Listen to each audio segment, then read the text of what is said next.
고갱과 고호는 어떤 눈을 가졌을까? 라는 그 사람이 그 당시에 그 생활을 했던 거하고 그 사람이 지금일 때 어떤 것일 것이고 내가 이 사람을 볼 때 하고 여러분들이 볼 때 하고 모든 관점은 들레즈식으로 이야기하게 되면은 다 다를 겁니다. 차이와 반복을 인정하는 시대입니다. 지금은 수평적 구조에 있어서 수직적인 구조가 아니라 수평적으로 소통하고 여러분들이 가지고 있는 생각대로 살아가는 시대입니다. 그것을 고집하면서 나는 이렇게 생각을 하는데 내 의견은 절대로 강조하지 않겠습니다. 그냥 있는 대로만 보여드리면서 있는 그대로 팩트만 말씀드리도록 하겠습니다. 자, 이게 이제 고호하고 고갱이 둘이 살았던 건 알아요. 그렇죠? 언제부터 살았느냐? 10월 23일부터 시작이 돼서 12월 23일까지 정확하게 2달. 야, 그거 숫자도 그 참 진짜 안 깨지게 그렇게 간단 말이에요. 근데 희한하게 고호는 알을부터 시작해서 자기가 안티프로페네스 파리에 올 때가 88년 2월이고 86년 2월이고 2년 동안 파리 생활을 하고 아를로 갈 때 88년 2월에 가고요. 그러고 있다가 생레미로 갈 때는 89년 5월에 가게 돼요. 그리고 그 다음에 생레미에서 오베르슈아즈로 갈 때도 90년대 5월에 가요. 그러니까 딱딱 잘 맞추는 어떤 그런 성격을 가지고 있는 건지는 모르겠습니다만은 그런 우연의 어떤 일치를 제가 맛봤습니다. 그래서 지금 상황에서 이제 보통 우리가 보면 그 고호에 관련돼 있는 이 내용이 고갱하고 둘이 살 때 심지어 어떤 사람들은 루머를 좋아하는 사람들은 그래요. 굉장히 고호하고 고갱은 잘못 알려져 있는 상황으로 많이 매도가 되어 있는 부분들이 많았습니다. 그래서 어떤 사람은 고호가 고갱을 짝사랑하는 그런 상황으로 있는 그런 아주 이상한 편집적 정상을 가지고 있으면서 고갱을 짝사랑했다라고 이야기하면서 아주 시샘말로 루머를 전달하기 좋아하는 그런 말을 하는 사람도 있습니다. 그러나 여하튼지 간에 지금부터 나오는 내용은 새로운 내용입니다. 한번 보시고 나름대로 판단해 주시면 상당히 좋겠습니다. 그래서 20일간의 불편한 동거가 될 수도 있고 이 20일간에 같이 있었던 것들이 아름다운 동행이 될 수 있다는 겁니다. 그런 의미에서 저는 Eyes of Sai, 여러분들이 바라보는 거, 고갱과 고호가 바라보는 시각, 그리고 요 사이에 바라보는 후기 비평가들이 어떻게 바라보는 입장까지 정리해 드리도록 하겠습니다. 자, 이거는 귀 잘렸을 때 10월 23일 날. 요거는 고갱. 얼굴을 보더라도 일단 나타나는 어떤 그런 관상학적인 의미가 상당히 여러분들한테 가져다 주는 게 남다를 겁니다. 그렇죠? 되게 고집세게 생겼단 말이에요. 자기는 굉장히 자신 있죠. 이런 사람을 어떻게 보느냐면 댄디즘이라 그래요. 우리 댄디즘의 가장 랜드마크가 누구냐면 마네예요.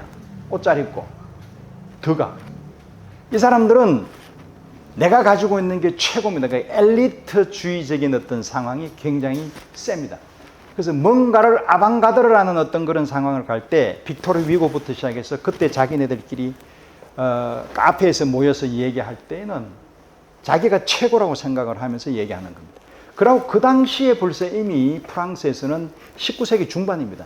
이때는 벌써 꾸르베부터 시작을 해서 자연주의하고 사실주의하고 이제 금방 태동하고 있는 마네에서부터 시작해서 인상파가 혼전의 양상을 거듭하고 있는 상황. 그 이후에 후기 인상파가 등장할 때 고호하고 고갱은 나타나게 되죠.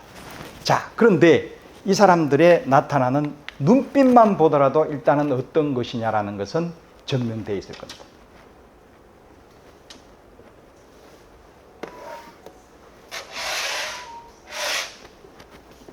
보시겠습니다. 그들이 추구했던 고갱의 어떤 예술의 목적과 본질의 시대 철학은 과연 무엇일까? 여기서부터 출발하는 게 이 사람을 정확하게 보는 상황이라고 저는 예상을 합니다. 자, 고갱을 보겠습니다. 고하고 고갱에서의 가장 중요한 공통점은 1848년도에 조금 일찍 태어났습니다. 고갱은 1953년도에 태어났습니다. 나이 차이는 있습니다. 근데 미술은 얘가 10년 빨랐습니다. 산 것도 10년이 빨랐습니다. 20년을 알차게 삽니다. 고흐는 그렇게 살지를 못했습니다. 보겠습니다. 어떻든 이 사람은 1872년도에 슈페네크라는 사람하고 먼저 스타디를 합니다. 근데 이때는 이 사람은 자기가 주식 중개인입니다. 돈을 짭짤하게 벌고 있을 때입니다. 그러니까 전혀 어떤 부분에 대해서 경제적인 압박이나 힘드는 점은 테오 같은 후원자가 필요 없습니다. 그래서 만나는 게 1874년도에 피사로를 만납니다. 이 피사로는 보불 전쟁이 생겼을 때로 다시 돌아가겠습니다. 그때 빅4가 있습니다. 인상주의에 모네가 있고 르노와르가 있고 바지유가 있고 또 누가 있죠? 시슬레가 있었죠. 그때 요때 등장하는 사람이 피사로입니다. 피사로는 듀랑리엘 갤러리에서 이 사람이 어디로 가느냐? 모네하고 둘이 런던에서 만납니다. 런던에서 1년 내지 2년 동안 있다가 돌아오는 길에 보불전쟁 끝나고 파리 코민 때문에 좀 늦었죠. 돌아오는 동안에 모네는 네덜란드를 들려서 다시 오게 됩니다. 그래서 인상파의 해돋이가 나오는 겁니다. 어떻든 그거는 런던에서 본 어떤 그런 상황이 됐죠. 컨스터블을 보고. 그래서 이 사람은 피사로는 같이 돌아와서 어디로 가느냐면 뽕뚜아주로 갑니다. 이때 뽕뚜아주에 가장 먼저 만나는 게 누구냐? 세잔을 만납니다. 그래서 일단은 1874년도에 고갱은 피사로를 먼저 만난다는 사실이 고흐하고 상당한 유사점이 있습니다. 그리고 이 사람은 아직도 돈을 벌고 있습니다. 돈을 벌면서 우리 흔히들 이야기하는 셀프 토트, 자선사업가가 아니라 자기 스스로 미술을 배우는 사람입니다. 그래서 혼자 독고다이로 이제 미술을 했던 사람이죠. 그런데도 불구하고 이 사람은 인상파전에서 1879년이라 그러면 4회 인상파전에 작품을 출전하게 됩니다. 요때 그림은 이때 벌써 피사로가 뽕뚜아제에 있었던 세잔하고 같이 있어 세잔의 영향을 상당히 받을 겁니다. 그 그림은 나중에 보시고. 요때 또 1880년도에는 앙댕파전이라 그래가지고 여기에서도 인상파 화가들과 함께 작업을 했다라는 것은 벌써 이미 이 사람은 벌써 화가가 되었다라는 거죠. 이게 아무리 앙리 루소처럼 그냥 셀프로 배웠던 사람이라 하더라도 그냥 일요 화가는 할 수 없는 겁니다. 왜? 벌써 이미 2번 전시회를 했다라는 것은 이 사람은 자신 있는 거죠. 하늘을 찌르는 겁니다. 그림도 보시면은 하늘을 찔러도 될 정도로 잘 그렸습니다. 먼저 시작을 했습니다. 자, 그럼 우리 고흐는 뭐 했느냐? 1880년도에. 이때 이 사람은 브로나주에 가 있습니다. 브로나주라는 것은 벨기에 탄광촌이죠. 1873년도에 런던에 갔다가 아버지가 목사잖아요. 그죠? 우리 영혼에 뭐 가는 영화 봤잖아요. 대충. 그때 갔다가 어떻게 놀다가 런던 갔다가 파리 갔다가 막 그냥 화상 비슷하게 태워하고 그거 하다가 79년도에는 나는 이제 미술을 그려야지 해서 벨기에 탄광촌으로 들어가서 나는 목사 길을 밟아야지 했는데 이 사람은 뼛속 깊숙이 가지고 있는 기독교 신자입니다. 자기가 실질적으로 밑에부터 시작하는 이 뿌리 깊은 어떤 그런 상황을 그 신앙인들하고 같이 움직여야지만이 신앙이 돌아간다고 생각을 합니다. 그래서 더럽게 남루하면서 신자들하고 같이 생활을 하고 더럽게 하다 보니까 거기에 있는 기존에 가지고 있던 기득권을 가지고 있는 목사님들이 보기에는 이거 장난 아니거든요. 저놈이 잘못하게 되면 내가 저런 식으로 해야 되겠다 싶어 얘를 쫓아냅니다. 그러니까 열받아서 이제 이거는 안 되겠다. 그럼 뭘로 해야 될 것이냐? 그럼 나는 미술을 통해서 진선 및 진리를 추구하는 종교를 내가 실현을 해야지라고 해서 완전히 지금 현재 이제 바꾸는 상황으로 가서 누구한테 갑니까? 안톤 보베한테 갑니다. 그래서 81년, 82년 시행과 사건에 있어 뭐 여러 가지가 있습니다만 어떻든 안톤 보베한테 그림을 배우는 시절에 고흐는 뭘 했느냐? 작품을 출전하기 시작했습니다. 근데 어떻든 이때는 이제 피사로하고 세잔과 계속 그림을 그립니다. 근데 희한한 거는 공통점은 만났는데 고갱은 벌써 이미 2번 출전하는 것은 뭡니까? 우리가 출전한다라는 것 자체는 이렇게 잘하는 사람이 르노와르입니다. 모네는 그냥 인상파에서 주구장창 그냥 인상파 그림만 전시하고 1874년 1회에서 나가게 되는데 르노와르는 그러면서 중간에 계속 아카데미 살롱에 나갑니다. 왜? 성공하기 제일 좋은 거는 아카데미 살롱이거든요. 그때 샤바넬, 부그로 등등 여러 가지 사람들이 성공하는 거 봤단 말이죠. 에콜드 보자르에서. 그러니까 요 두 개의 전시회를 맛을 봤다라는 어떤 고갱은 이 사람은 생각이 달랐던 거죠.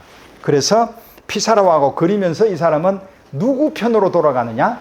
피사로는 인상파 화가였고 세잔은 뭐다? 후기 인상파. 그림이 후기 인상파의 세잔틱한 그림들이 막 나오기 시작합니다. 그래서 나중에 뽕다방에서 나비파의 그림을 보게 되면 이게 나중에 종합주의 앤드 클로아조니즘이라고 이야기하는 것도 편편하게 색깔을 칠하는 거하고 고위에 덕지덕지 칠하는 표현주의하고는 종류가 다르다. 그래서 미리 말씀드려보면 고갱은 상징주의 앤드 세잔티스트, 그리고 고흐는 낭만주의 앤드 익스프레셔니스트라고 진단하는 게 가장 맞는 방법이라고 저는 봅니다. 근데 82년도에 무슨 현상이 생기냐면 파리에서 완전히 그냥 나라가 대공황에 빠지는 주식이 대폭망합니다. 우리 튤립에서 여러 가지 인프레가 나오듯이. 그러니까 얘는 이제 완전히 전업을 해야 되죠. 그래서 이제 완전히 나는 이제 완전히 새로 성공을, 왜냐하면 그 땅까지만 하더라도 피사로하고 세잔에서 그림을 배울 때는 아마추어식으로 해서 돈은 좀 벌고 명예를 얻으려고 생각을 하고 있다가 이제 이래 돼버리니까 나는 이제 완전히 뛰어들어야지 생각을 해보니까 이제부터는 세잔하고도 빠이빠이 하고 됩니다. 근데 이 세잔은 고갱을 개쓰레기 취급합니다. 뭐 저런 뭐 이런 얘기까지 나오고. 그러면 고흐도 뭐 그닥 그렇게 안 봤단 말이에요. 근데 고갱은 세잔을 우러러 보는 거죠. 그 세잔에 대한 그 생각은 모리스 드미 세잔에 대한 경의가 나오잖아요. 그러니까 그렇듯이 나비파에서의 세잔의 역할이라는 것은 이거는 이루 말할 수 없습니다. 우리가 보통 색하고 면이 있고 색상이 있잖아요. 그 선이냐 색이냐라고 따질 때 푸생이냐 루벤스가 나온단 말이에요. 그러면 고갱은 뭘로 간다? 선으로 가야 되겠죠. 나비파도 선으로 가야 돼요. 근데 색상으로 승부를 건 사람이 누구냐? 고흐라고 봐야 된다는 거죠. 그래서 주식 폭락하고 그러니까 돈이 안 되니까 이제 선원에 다시 취직을 해야 될 거 아니에요. 전업주부가 확 실체 안 되니까. 그랬다가 선원에 취직 안 되고 코펜하겐 전시도 실패하고 파리에서 이제 테오와 고흐를 만납니다. 이때 이 사람은 요때 슈페네크뿐만 아니라 찰스 라바레라는 사람을 알게 됩니다. 이 사람하고 모나코에 가서 아주 훌륭한 그림을 그렸습니다. 이때 이 그림을 고흐하고 테오가 보고 하이 포이트, 이 사람은 완전히 그냥 아주 높은 시인이더라고 칭찬을 해버립니다. 왜냐하면 고흐는 키처라고 아주 유명한 1790년대 정도의 레벨에 있어서의 시인을 너무 존경합니다. 고흐는 어떻게 봤을 때는 저는 시인이자 낭만주의자자 앤드 그리고 박애주의자 앤드 그리고 이 사람은 종교주의자 표현주의자 이런 식으로 얘기해야 될 가능성은 저는 상당히 높다고 보는 겁니다. 그래서 87년도에 라발과 마르티니크에 갔다가 이제 그림을 보게 됩니다. 자, 이 그림은 잘 아시는 피사로 그림입니다. 설명하지 않겠습니다. 인상파 그림입니다. 피사로는 온 동네 그림을 다 그렸습니다. 1874년부터 1886년 전시회까지 한 번도 빠짐없는 우리의 완전한, 그러니까 A부터 Z까지의 모든 미술사의 미술 형태를 다 그렸던 사람입니다. 인상파부터 시작해서 코로의 냄새도 나고 포인틀리즘도 갔다가 이상하게 조지 브라크도 갔다가 온 동네 다 갔는데 결국은 정체성은 없다, 이런 얘기가 됩니다. 그리고 농촌만 그리는 게 아니라 이런 식으로 도시의 랜드스케이프, 도시의 풍경화도 상당히 잘 그렸습니다. 자, 그러면 누구냐? 이거는 굉장히 사실적으로 그림을 그리죠. 초창기에 고갱이 이렇게 그렸습니다. 이 사람은 처음에 모네하고 둘이 시작을 할 때 르노아르하고 비교하는 게 초기는 되게 쉽습니다. 르노아르는 사람 중심적으로 그리고 약간 리얼리틱을 그린다라고 하면 앵그르하고 드거는 반드시 숨어 있습니다. 무조건 인상주의 화가 중에서도 기요맹이라든지 약간 그런 풍을 가지고 있는 사람들은 전부 다 그 깊숙한 뼈대 안에 앵그르하고 드가가 없을 수가 없습니다. 이런 사람들은 아카데미 물을 먹고 아카데미를 통해서 내가 뭐를 하려고 하는 사람이고, 그게 아니라 조금 이런 식으로 색채적으로 가는 사람들, 이런 사람들은, 모네 같은 이런 사람들은 그런 식으로 가지 않고 외잼 부댕에서 나오는 그런 그림들이 생면을 중요하게 생각을 합니다. 두 번째 그림입니다. 이때도 더가의 그림의 냄새가 날 겁니다. 요거는 벌써 이미 이 면에서 이렇게 생면으로 나오는 클로이조니즘이 지금 나오고 있죠. 요거는 에밀 베르나르가 벌써 이 얘기하고 있는, 그러니까 요때에 벌써 이미 그런 냄새가 나기 시작을 했고요. 요 그림은 누드화인데, 누드화에서 우리가 잠깐 설명했다시피 비너스 냄새를 나는데 나체로는 안 갔습니다. 불 끄시면 안 됩니다. 나체로 가면 안 되고, 이거는 누드화의 어떤 전형적인 상황인데 앵그러하고 드가가 있습니다. 그래서 이거는 고갱입니다. 그럼 요때에 인상파는 뭘 그렸냐? 이겁니다. 르누아르가 무랑두르 갈레트를 그렸습니다. 이거는 인상파에서 특히 르누아르가 인상파 중에 가장 대표적으로 그렸다가 이제 인상파로 해가지고는 안 되겠다. 그래서 77년도에 3회에 전시회 내고 이제 4회부터는 탈퇴를 해버립니다. 이때 탈퇴한 사람들이 부지기수입니다. 세잔부터 시작해서 기요맹, 시슬레 다 나갑니다. 모네는 돈이 없어가 잠깐 나가지 다시 들어옵니다. 어떻든 이런 그림을 그리면서 상당히 행복해 하던 시절입니다. 요거는 1880년도에 뽕뚜아제에서 그렸던 세잔 그림입니다. 이 그림은 굉장히 드물게 보실 겁니다. 세잔이 이렇게 색채면을 강하게 내는 경우는 거의 없습니다. 빅토아르 산이라든지 브라크 어떤 그런 그림에 봤을 때에 거의 원색적으로 약간 옐로우 색에 가까운, 황토색에 가까운 색상을 많이 세잔은 쓰게 됩니다. 근데 요거를 많이 차용을 했다라는 생각이 들 겁니다. 자, 그럼 고흐는, 이 사람은 1853년도에 태어났습니다. 근데 피사로의 어떤 그런 상황을 고흐는 많이 닮아냅니다. 고흐는 어떻게 보느냐 하면, 저는 이 사람은 박애주의자입니다.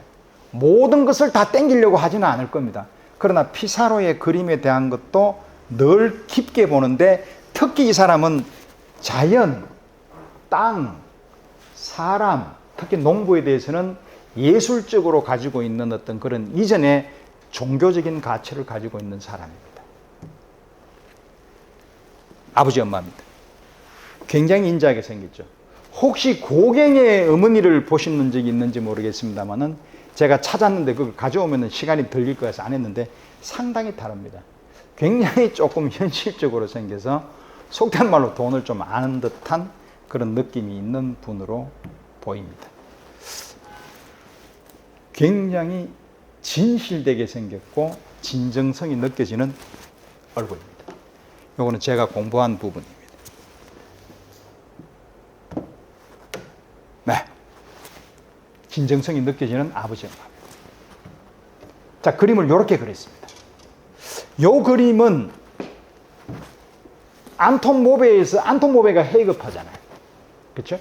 헤이그파라는 것 자체는 더치에 있어서 헤이그파는 인상파 이전에 약간 리얼리티가 강한 쪽입니다. 근데 네덜란드 쪽에서의 기후는 굉장히 바람이 불고 굉장히 춥습니다. 그러니까 황사바람이 많기 때문에 늘 고흐는 그림을 그릴 때 이 이제를 꼽아놓고 난 뒤에 완전히 날릴 수 있기 때문에 옆에 말뚝을 받고 여기다가 칭칭 메고 다뤄요. 그래서 항상 늘 뒤에 메고 댕기는 어떤 그런 자화상을 그리는 것을 많이 보실 겁니다. 고흐는 그게 제 생각에는 체질화가 된 것 같습니다. 자, 보면 네덜란드 그림 중에서 루이 스탈이라는 사람이 기억나실 겁니다. 1630년 바로크, 지금으로부터 골든 에이지 시대 때의 풍경 화가입니다. 네덜란드는 하늘이 되게 높습니다. 그래서 이 사람들은 3분의 1, 3분의 1을 굉장히 좋아합니다. 그래서 이 모양이 나오고 굉장히 평면적이면서도 거의 지오그래픽, 약간의 어떤 그런 각이 진 듯한 직선, 곡선보다는 직선에 가까운 것을 많이 그리는 게 결국은 몬드리안이 거기서 나오는 겁니다. 그러니까 몬드리안이 지오그래픽 그걸 만들었던 자체가 신지학이라든지 여러 가지 어떤 철학의 간딘스키하고 다른 부분이 있었습니다만은, 그러나 둘 다 일단은 피카소한테 가서 큐비즘을 배웠기 때문에 그게 나온다라고 이야기하는 사람도 있습니다만, 저는 그렇게 보지 않습니다. 네덜란드에서 가지고 있는 이 그림은 두 가지로 봅니다. 이 신지학에서 나오는 몬드리안이 있고 두 번째는 코브라라는 게 있습니다. 이 코브라는 1930년도에 독일, 벨기에, 그리고 코프라, 그리고 코펜하겐 이런 데에서 생기는 앱스트랙션 익스프레션, 그러니까 미국보다도 월등히 빠르게 앱스트랙션, 앵포르말보다 더 빠르게 일어나는 부분이 코브라입니다. 그러니까 벨기에는 그런 거 플러스 상징주의가 몸에 깔려 있습니다. 그래서 델보, 거기에서는 초현실주의, 르네 마그레트 이런 사람들은 그 좁은 공간에서도 그렇게 나오는. 마찬가지로 비슷하게 있는 나라가 스페인, 스위스입니다. 스위스에는 아미노 쿠노, 그리고 알베르토 자코메티의 아버지인 그 사람도 똑같은 화가입니다. 그리고 호들러, 이런 사람들은 상징주의에 가지고 있는 이 국토적인 가지고 있는 지리적인 어떤 위치 때문에 이 사람들은 알게 모르게 늘 이렇게 우월하게 가지고 있는 어떤 그런 글루미한 성격이 있어서 그런 그림도 나오고 자연적으로 알프스 산맥이 있기 때문에 그렇게 보일 가능성이 많습니다. 그게 이제 만약에 저쪽 르네상스로 가게 되면 뒤로가 나옵니다. 알프 도르프라는 사람도 있고 한스 발둥이라는 사람인데 이 사람들이 전부 다 그런 유의, 그거 보고 약간 이 사람들은 조금 디프레션 돼 있는 그런 상황. 나중에 이제 나옵니다만은 나제레파라 그래가지고 1800년대 초기 때 이탈리아에 가서 나제레파라는 것들이 활동하는 근거가 되는 게 결국은 독일의 낭만주의는 그렇게 오랫동안 역사가 깊다라는 사실. 네덜란드하고 같은 동일권이기 때문에 늘 낭만주의나 이런 익스프레션은 월등히 강하다라는 것은 꼭 알고 계시면 좋겠습니다. 똑같은 그림입니다. 이걸 보면 연상되는 부분이 이제 모네의 포폴리스 연작이 기억이 나시죠? 그렇지만 완전히 다른 내용이죠.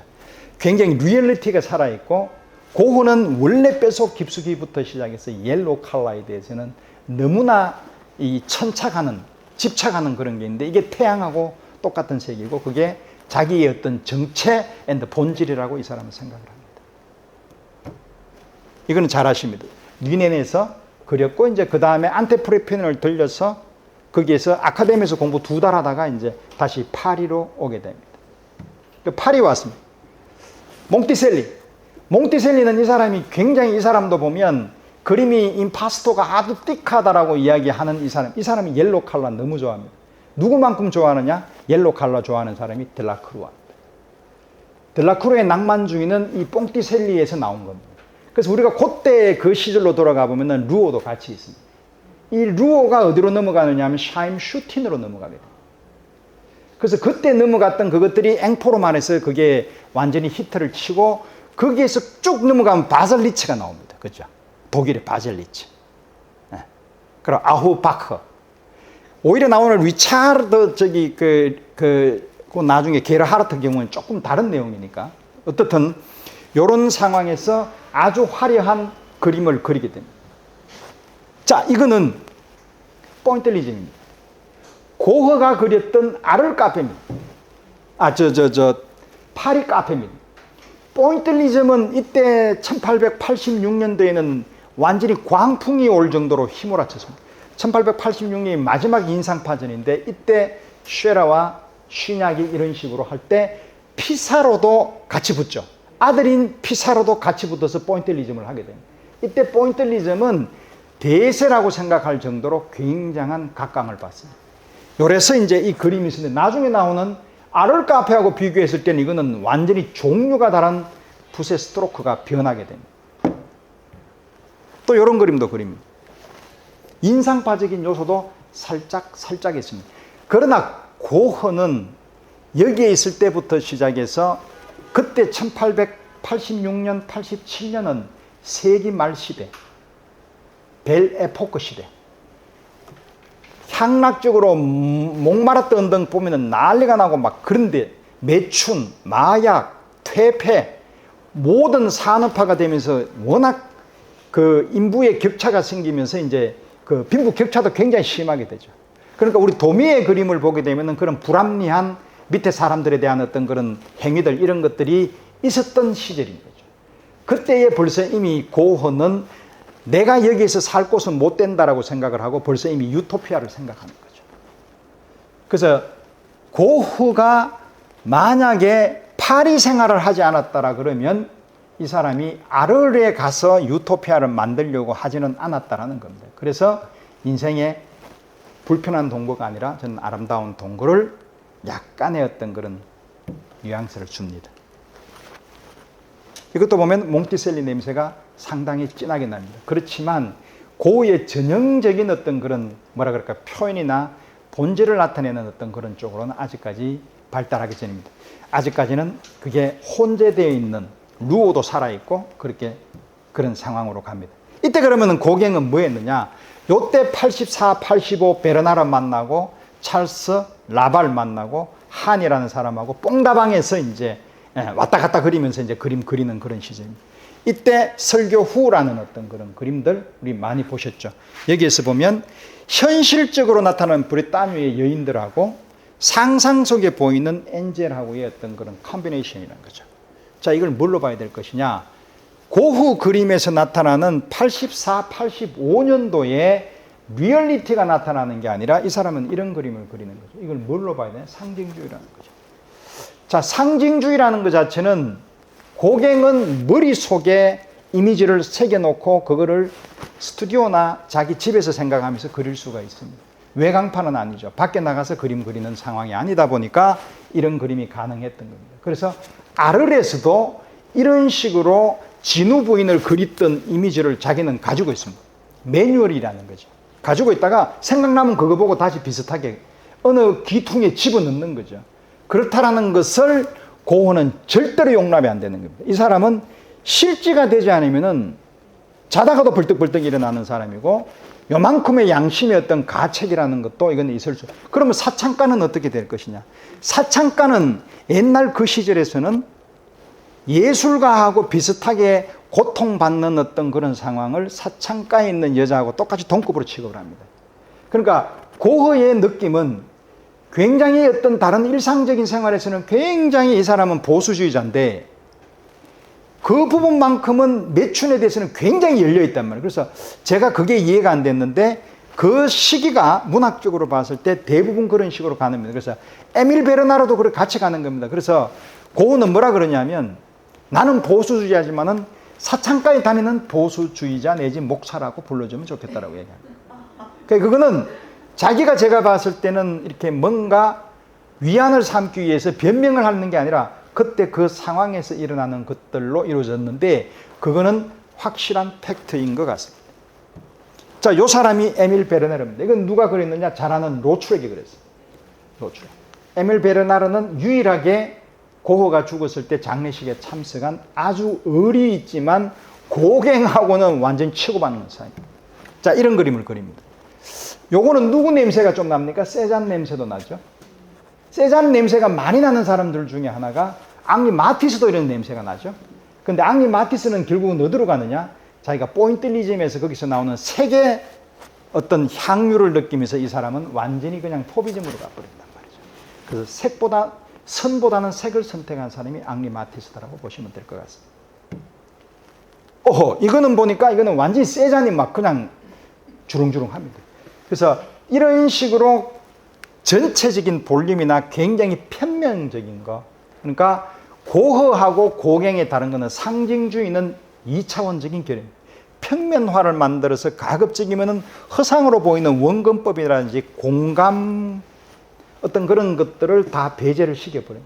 그러니까 이거는 뭐냐면은 스토리텔링, 내러티브, 말이 이렇게 이루어져서 역사와 모든 것들이 이 안에 집어넣을 수 있는 거. 이게 상징주의라는 거죠. 이 상징주의 안에 들어가는 게 뭐냐? 낭만주의의 전신인 거죠. 그 낭만주의가 처음에 뭐 때문에 나왔느냐? 신고전주의 때문에 나왔잖아요. 그래서 이때 낭만주의가 나왔던 사람이 델라크루아 아시잖아요. 그때 그 다음에 나오는 게 그거 이상해 라고 해가지고 루소부터 시작해서 이제 자연주의로 나와버렸단 말이에요. 뿌룹에 나오고 뿌룹에 나오니까 이거 안 되겠다 싶어서 이거는 우리가 보는 어떤 그런 현실이 사진기만 찍으면 되지 왜 그래야 돼? 내가 바라보는 어떤 빛에 따라서 달라질 수 있다 해서 인상파가 태동하게 된 거죠. 그러니까 항상 이 아방가드르라는 것은 10년에서 15년 주기로 무조건 돌아갑니다. 이거는. 그렇게 되지 않으면은 예술가는 죽은 겁니다. 예술가는 아방가드르라는 것 자체가 뭐냐면 아방가드르는 결국은 우리가 다다라는 얘기 들어보셨잖아요. 그게 결국은 이미지에서 나오는 플라톤부터 올라갑니다. 그거는 나중에 락항 이론을 통해서 그림을 지우는 성상 파괴 쪽으로 가게 되는데, 그 나중에 제가 한번 그 부분을 아주 심도 있게 한번 강의를 해드리도록 하겠습니다.